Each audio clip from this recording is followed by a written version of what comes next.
Thanks for joining us today. Josh and I are here to talk a little bit about a specialized type of therapy that we think is very important and valuable, and that is group therapy. Group therapy is something that we recommend often for our clients. It is a way to address problems in a way that's different than in a couples or individual therapeutic setting. And so we're going to talk about 5 points today about what we see as important and unique that you can get out of being in group therapy. Yeah, so before we begin that, a lot of you might be hearing the words group therapy and it's generating a lot of fear in you.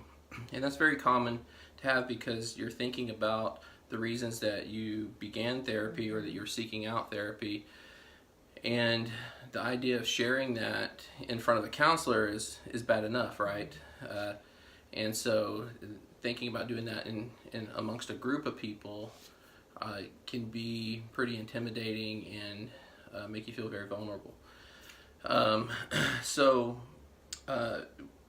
We think that's very normal to feel, but when it comes down to it, and the really difficult thing for people when they really start to think about it and process it is group therapy kind of has a magical way of making you face yourself in ways that like couples therapy, individual therapy just doesn't sometimes. And some of the hardest things to do, I think, in life, and I think everybody deals with this from time to time, is facing themselves. So as long as everything can stay in your head or just between you and your therapist in that confined space, there's still some ambiguity there that can allow for those problems or issues to take hold of you and thrive. And as I say group therapy, there's kind of a magical element to it that I really can't explain until you just experience it. And but it has this strange magic that just helps people see things from different angles and perspectives they haven't seen before. It's different, and I would say that the most anxiety that our clients express is the idea of having to share these really scary, secretive moments with others. But if you can be brave for that 3 seconds it takes to walk in the door for the first time, Right. I've never heard anybody regret it. Right. So if you're wondering why group therapy, tell us a little bit about what kind of benefits we might experience from it, or other people that have experienced from it. We're going to talk to you about 5 different things. So the first one is kind of the obvious one, that is one of the first things people realize. They walk into a room, they realize they're not alone. Yeah. Right. Not alone. And that's so powerful because one of the basic needs that all humans have, we need food, water, shelter, but we need connection. We need to know that we're not alone. Isolation is very, very dangerous.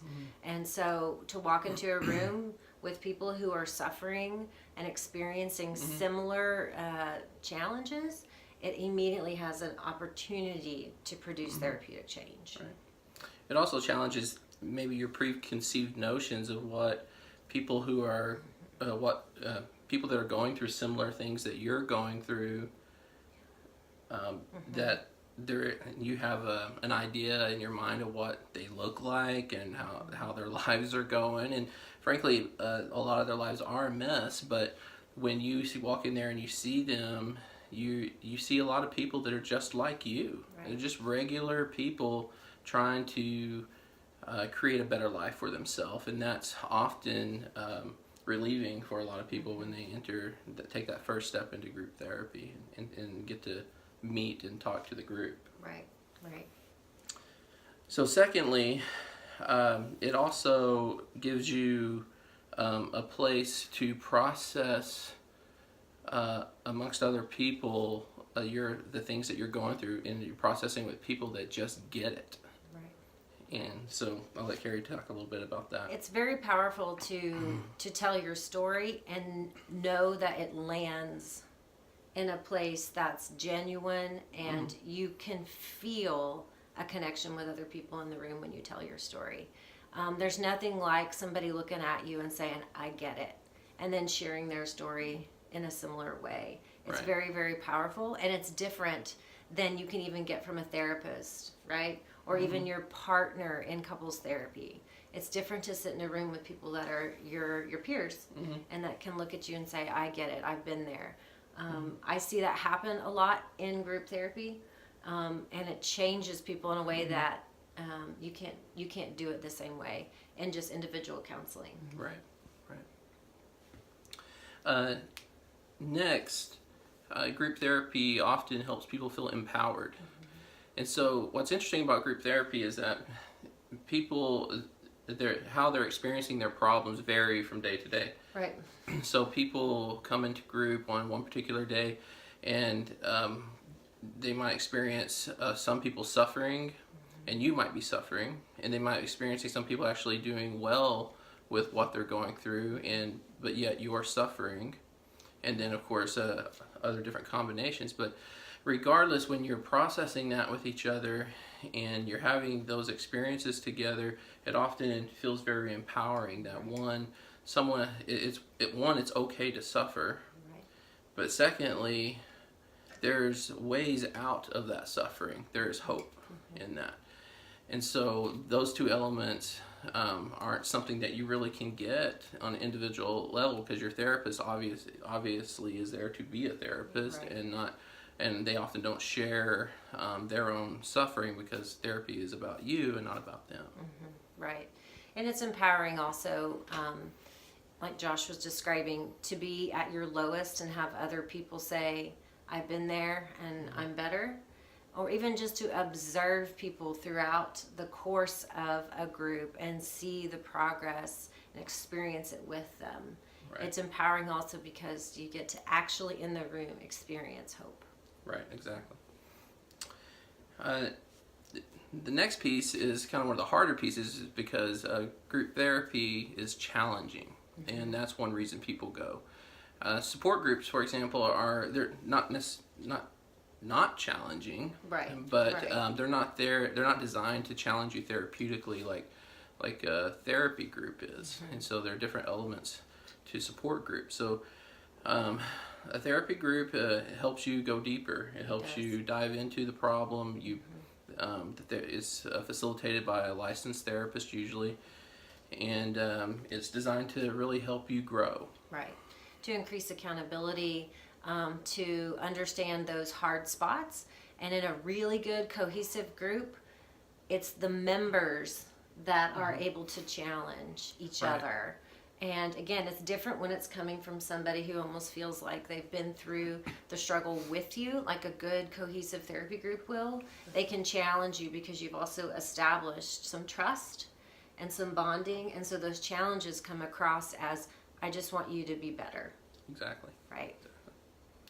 So the last thing we want to mention is that a group helps you create order in the midst of chaos. And this is a very important piece for people that are going through something hard, and they're seeking out something more than therapy to help with this issue. So there's usually a lot of ambiguity. Everything seems chaotic. Nothing is making sense.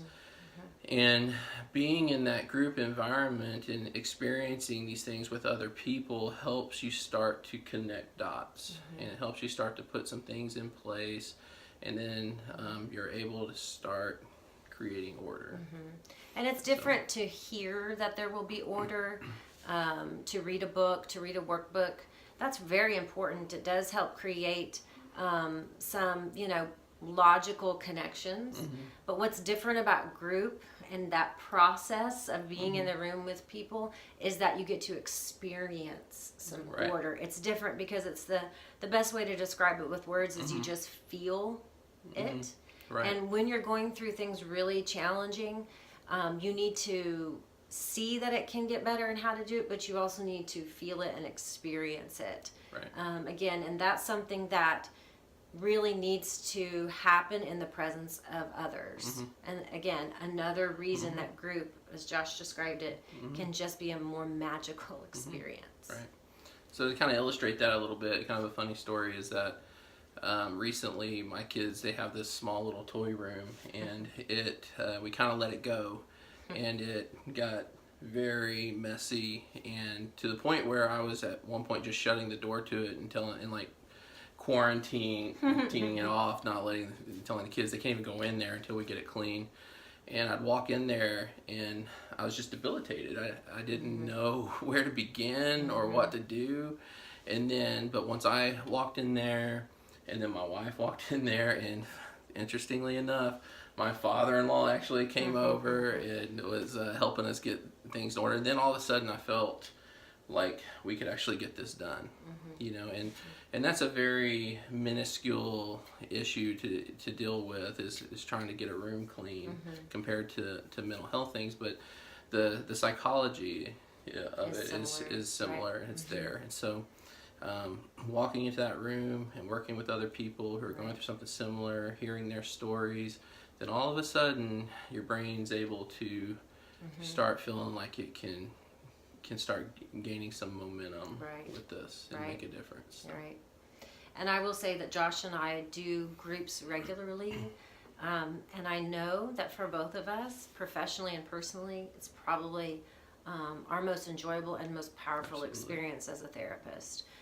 So it's a real pleasure to be in the room with people that are willing to be brave enough to walk in for that first time and then to continue and let the process happen.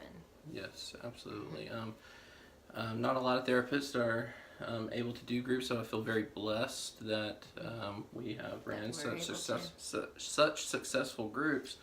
The groups that we do are mainly centered around sex addiction and sexually compulsive behavior, recovery, and we run groups for the sex addict or the acting out spouse, and then we also Carrie heads up the groups for the partners of sex addicts or partners of people who have experienced compulsive infidelity or chronic infidelity, and we are also developing other groups and as we go along because we find them so beneficial. Right. So if you're struggling with something and you've been doing therapy and you're looking for something a little more, talk to your therapist about groups that might be available for you, and reputable therapists that are running those groups and that do them well. Right. And I would encourage you to at least take that step to look into it and have that 5 seconds of courage that Carrie was talking about to